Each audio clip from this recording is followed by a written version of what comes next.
Беларусь бярэ ўдзел у канфлікце на ўсходзе ўкраіны не толькі менскімі пагадненнямі. Яна так ці іначай падвяргаецца спробам Расіі ўцягнуць сябе ў гандаль на акупаваных тэрыторыях. Ужо шэраг беларускіх кампаній былі злоўленыя на тым, што гандлююць з непрызнанымі ДНР і ЛНР. Беларускае і расійскае войскі праводзілі сумесныя вучэнні. А канфлікт тым часам развіваецца і далей. Што можа азначаць расійская агрэсія ў Керченскай пратоцы? Ці правільна паступае ўкраінскае кіраўніцтва? А як себе праяўляе міжнародная супольнасць? Як усё гэта можа паўплываць на Беларусь?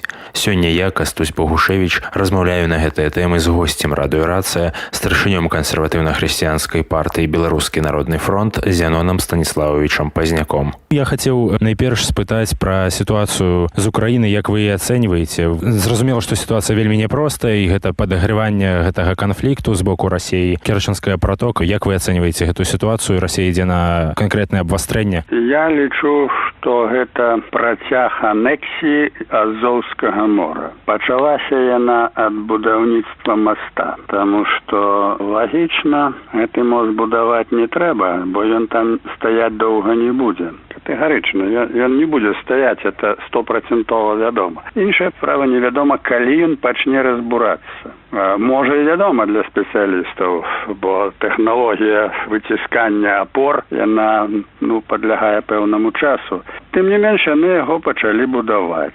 Хутчэй за ўсё, што гэта ёсць не будаўніцтва такога стратэгічнага плану, а хутчэй за ўсё тактычнае. Трацяцца грошы, мост будуецца, ствараецца магчымасць перакрыць пратоку. Першае, яны абнізілі вышыню моста, вялікія караблі ўжо не пройдуць. А па-другое, ўсё гэта вельмі ўпрасціла, каб перакрыць пратоку там. І гэты выпадак, ён паказвае, што гэта другі этап. Гэта другі этап, які звязаны з тым, што грамадскасць сусветная зараз занята сама сабой. Лідараў таких палітычных у свеце няма рашучых, акрамя Трампа. Магчыма, тут разлік, што гэта неяк сцерпіцца. І тады пачнецца трэці этап. А што гэта такое для Украіны? Гэта вы цудоўна, гэта кожны разумее, таму што ўсе гэтыя парты, асабліва Марыуполь, яны проста задыхаюцца. І тады ўжо праблема захапіць усё ўзбярэжжа, Марыуполь, это праблема тэхналогіі, праблема часу. Я мяркую, што, паколькі я ведаю расейцаў і аналізую Пуціна, то гэта такі разлік.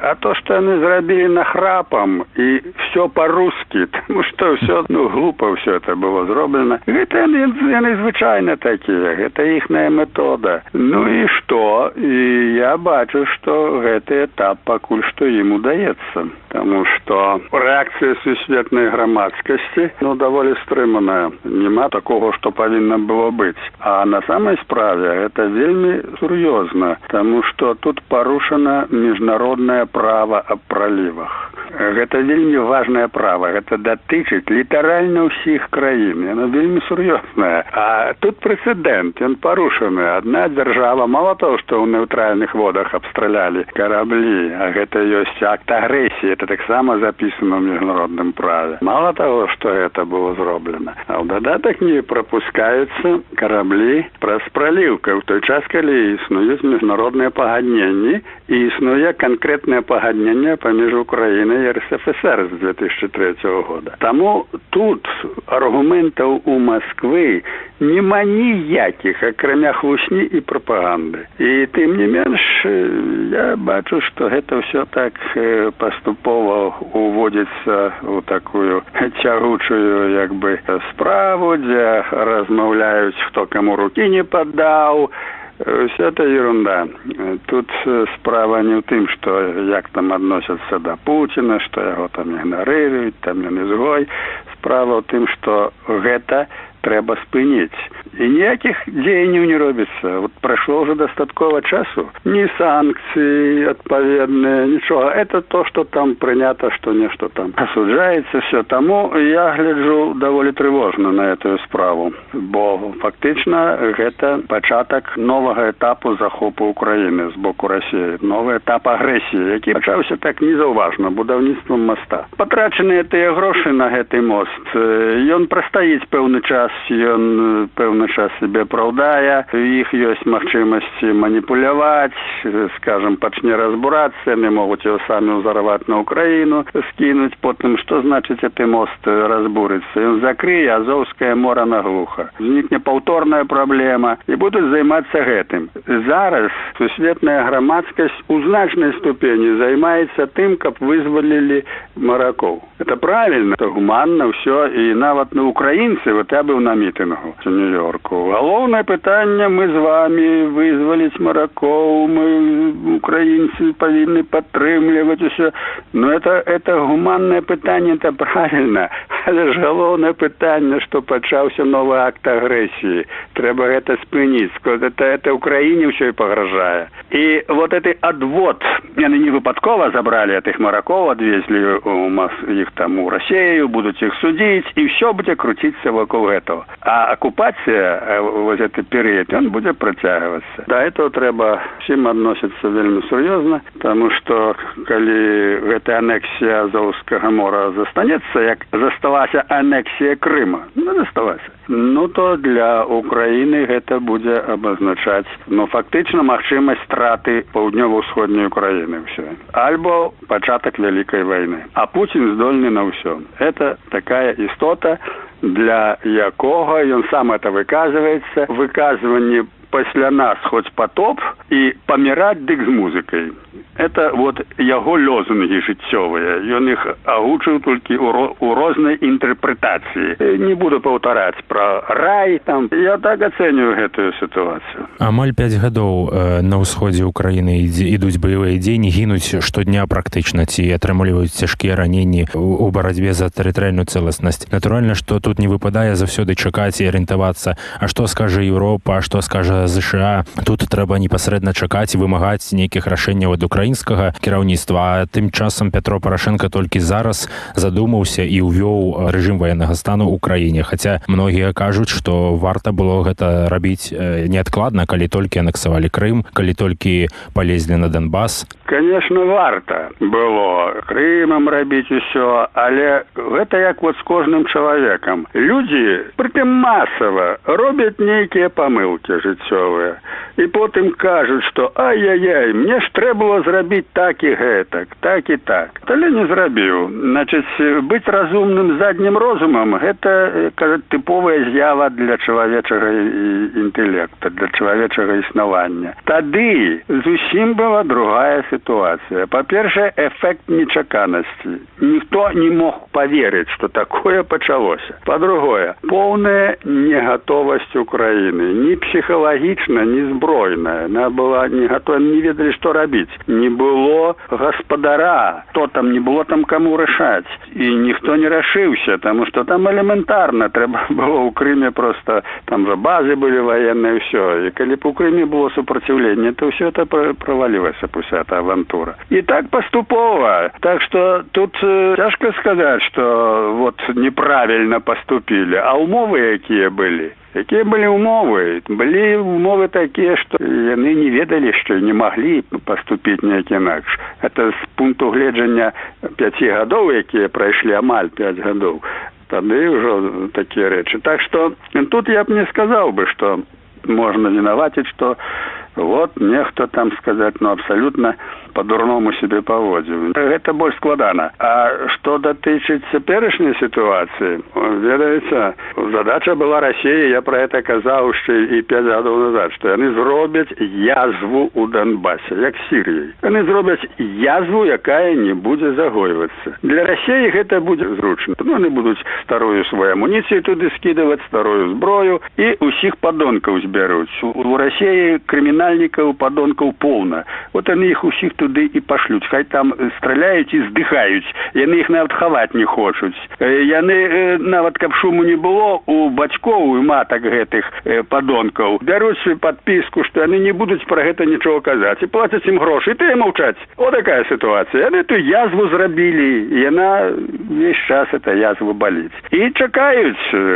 Хай вот Украіна не вытрымае нервы. Украіна нешта так. Все, яны тут же пачынаюць паведную кампанію. Украінцаў, нема рашучых, нема стратэгаў, якія ўзялі б на сябе такую справу. Такая сістэма, такая дэмакратыя. Это характэрнасць дэмакратыі. Гэта вельмі недасканалая сістэма, асабліва ў ваенных становішчах. Надзвычай.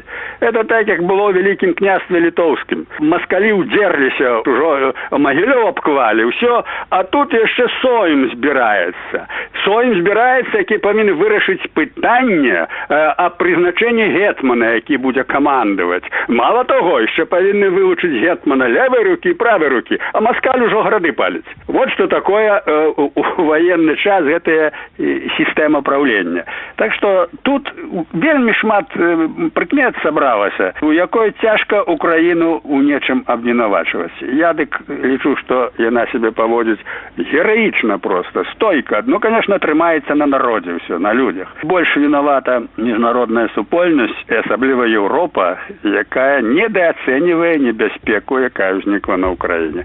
Дзякуй Богу, трошки Злучаныя Штаты дапамаглі украінцам, украінскому войску становіцца на ногі, і гэта важна. І я б таксама не быў бы тут таким катэгарычным, абвінавачваючы Украіну. Беларусь руками Лукашэнкі зараз гандлюе зброяй з Азербайджанам, што ўжо выклікала ўнутры АДКБ канфлікт з Арменіяй, а ясна, што АДКБ кіруе, радзіць Расія, і як вы, аналізуючы Пуціна, аналізуючы ягоныя паводзіны, ФСБ і гэтак далей, што Расія можа прадпрыняць ужо ў 2019-м? Ці будзе канкрэтная, рэальная, акцэнтаваная спроба ўцягнуць Беларусь у канфлікт Украіны? Правда, што яна пастаянна існуе, бо для Расіі гэта зручна, гэта выгадна. Гэта апрыоры вядома, што Расіі зручна ўцягнуць Беларусь у любой справе, ўсюды ўцягнуць. І на Каўказ, і ў Сірыі, і ўсюды. Яны ж хацела там і ўцягнуць тады, каб прызналі это захоп Асетыі. Таму эта палітыка будзе працягвацца, зразумела. Іншая справа, што тут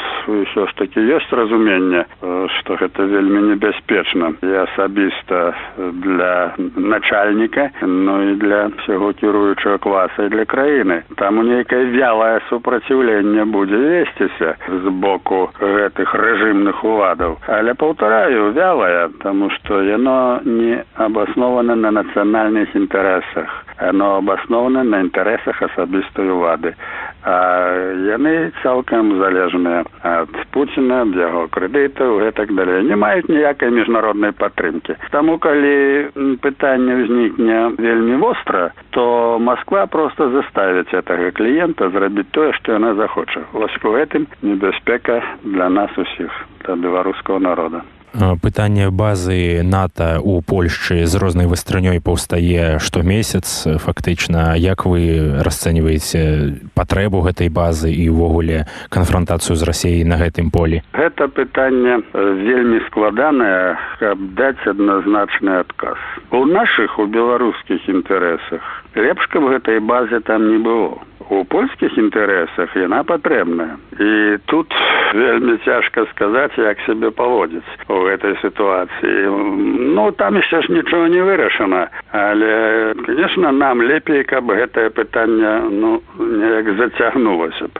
Тады магла б узнікнуць новая сітуацыя. Таму што калі мы робім нейкі прагноз, мы ніколі не можам дакладна сказаць, што будзе, калі будзем арыентавацца толькі на тэндэнцыях і працэсах, якія ёсць, якія склаліся. Таму што мы не ведаем, што ў працягу часу ўзнікне насупраць. Не ведаю, это ніхто не ведае. А могуць узнікнуць такія тэндэнцыі, якія ўвогуле ўсё мяняюць. Таму ў гэтым ёсць сэнс зацягнуць вот такую аперацыю. Як кажуць, ну так, ёсць, штаты як бы падтрымліваюць, усё трэба рабіць, вот. Але вось бачыце, Пуцін ужо улез у пер'я, так сказаць, як той чорт у смалу на Азовскім моры. Это ўжо мяняе сітуацыю. Такім чынам, моя думка такая, што у агульных інтарэсах, можа быць, нават і Польшча ў некай ступені, гэтую справу не інтэнсіфікаваць, не адкладаць увогуле, але не інтэнсіфікаваць.